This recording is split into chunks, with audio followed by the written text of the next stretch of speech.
On peut dire que la question sociale,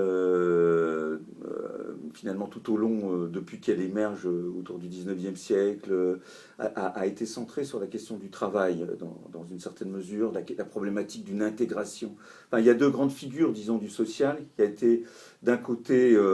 le problème de l'intégration, hein, c'était l'idée qu'il fallait intégrer des populations, les ouvriers, etc., à la société, entendue comme une espèce de grand tout, enfin, toute la sociologie, dans une certaine mesure, a tourné autour de ce thème. Et puis, il y avait également la question du travail comme étant le lieu même de l'intégration, d'où d'ailleurs une relation entre les ouvriers d'un côté et la question sociale de l'autre, puisque ces ouvriers étaient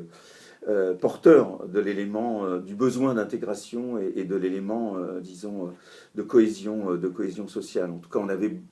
il devait être intégré. Je pense que le social aujourd'hui peut être problématisé autour de la question du religieux, autour de l'ethnique, autour des questions identitaires, autour des questions culturelles, autour de la part de l'art, par exemple, et de la culture dans la manière dont il constitue le lien. Et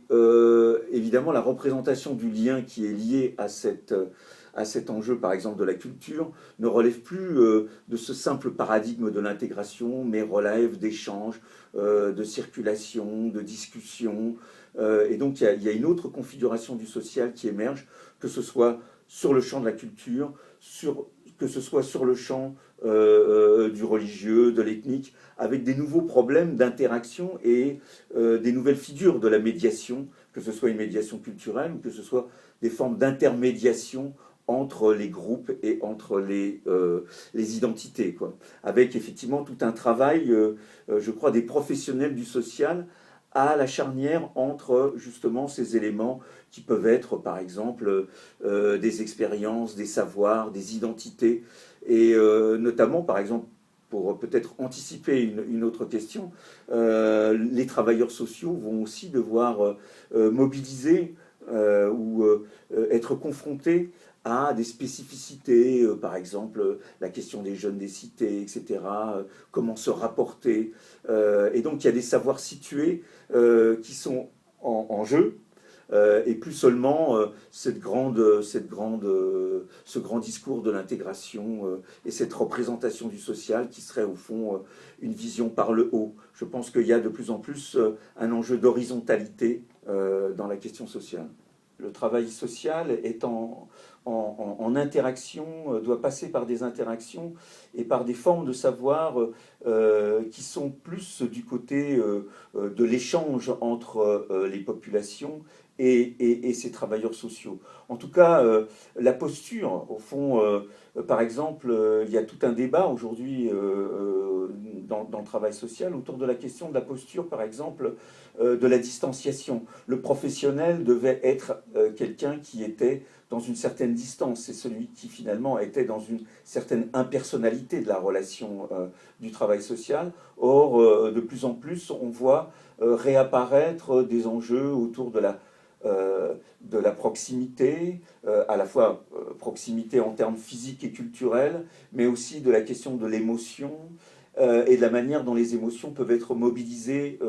dans l'activité professionnelle. Donc il y a là tout un champ nouveau d'interrogation, de réflexion autour, ne serait-ce même que par exemple autour des questions du corps, des spécificités du corps. Il y a un savoir situé justement qui doit être mobilisé par ces travailleurs pour comment dire, répondre aux questions, aux difficultés et répondre et s'adresser au fond à des populations qui ont souvent des spécificités, des originalités culturelles qu'on ne peut plus traiter par le haut, encore une fois, c'est là où je reviens à un thème qu'on ne peut plus traiter par le haut, et qui doivent mobiliser au fond des formes de savoir, des formes d'expérience qui parfois peuvent être par exemple liées à des formes de circulation, des formes de porosité entre par exemple les jeunes des cités et éventuellement ces travailleurs sociaux eux-mêmes, par exemple éducateurs, qui peuvent très bien être passés eux-mêmes par des formes d'expérience disons, jeunes précaires de la cité. Donc voilà, il y a quelque chose de cette, de cette circulation qui justement va renvoyer aussi à la question des hybridations même de ces savoirs, parce que, encore une fois, ce n'est pas seulement un savoir académique, c'est aussi un savoir qui s'apprend sur le tas, et c'est un savoir qui va passer, qui va être l'objet d'épreuves, d'éléments de réflexivité, et de ce que, par exemple, on pourrait appeler des épreuves de professionnalité, au sens où, effectivement, il va y avoir un travail réflexif sur la manière dont on se rapporte à comment dire, à ces usagers, sur la manière dont on mobilise ces savoirs, sur la manière dont on engage ce savoir avec les autres, dans un ensemble de constructions concernant le professionnel du travail social. Oui, on peut dire que ça fait quand même déjà quelques années, et au fond, il y a toute une perspective qui remonte à relativement longtemps, Malraux, etc., autour de la question de la culture et du lien social, également toutes les formes, disons, qui vont renvoyer finalement à l'éducation populaire et aux dynamiques de l'éducation populaire comme élément, au fond, à la fois de formation, d'éducation, mais aussi comme élément du lien social. Donc en ce sens-là, la question de la culture est un élément important. Et justement, pour, pour prendre deux exemples, je pense à deux figures d'intellectuels plus ou moins contemporains, puisque l'un est décédé. Je pense par exemple à la question de De Certeau, qui parlait comment donc De Certeau qui, dans l'invention du quotidien, et dans toute aussi une réflexion sur la culture, va poser la question d'une intelligence ordinaire, c'est-à-dire également va essayer d'aborder la question notamment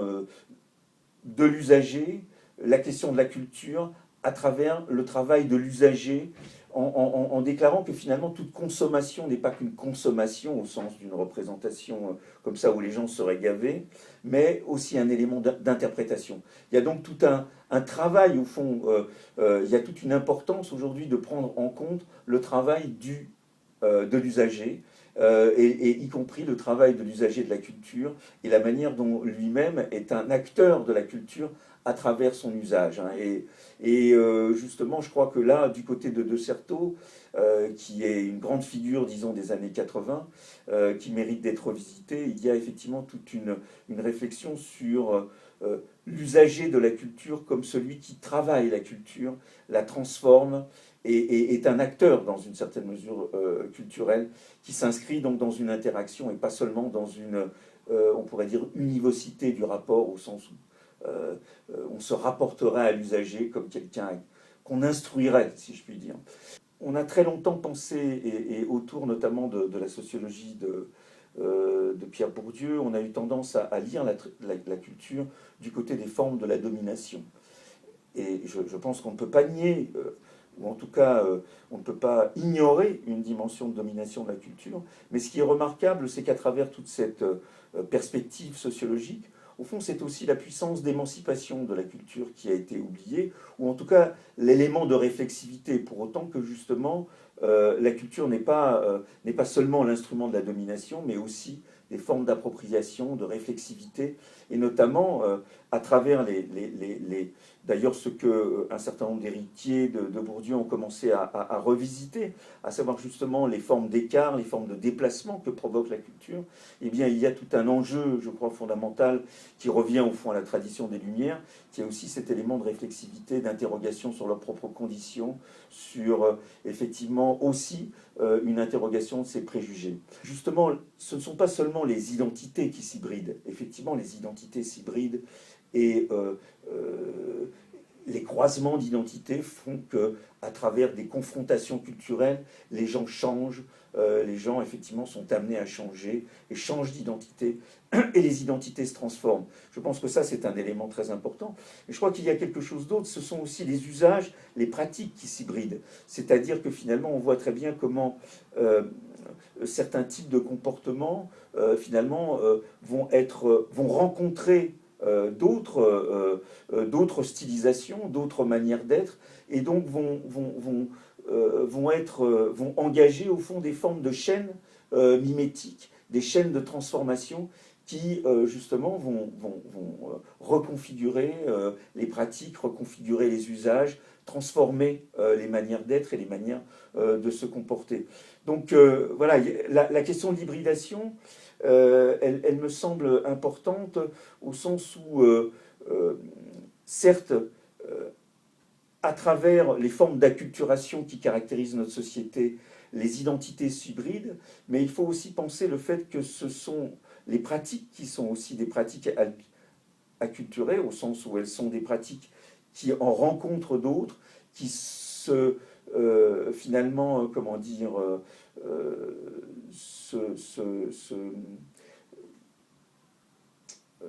s'hybride, mais aussi, comment dire, se transforme dans une sorte de mélange, oui, se mélange avec d'autres, et donc par là même vont faire elles-mêmes l'objet d'imitation, de transformation des comportements, et donc vont aussi transformer notre société à travers ces hybridations.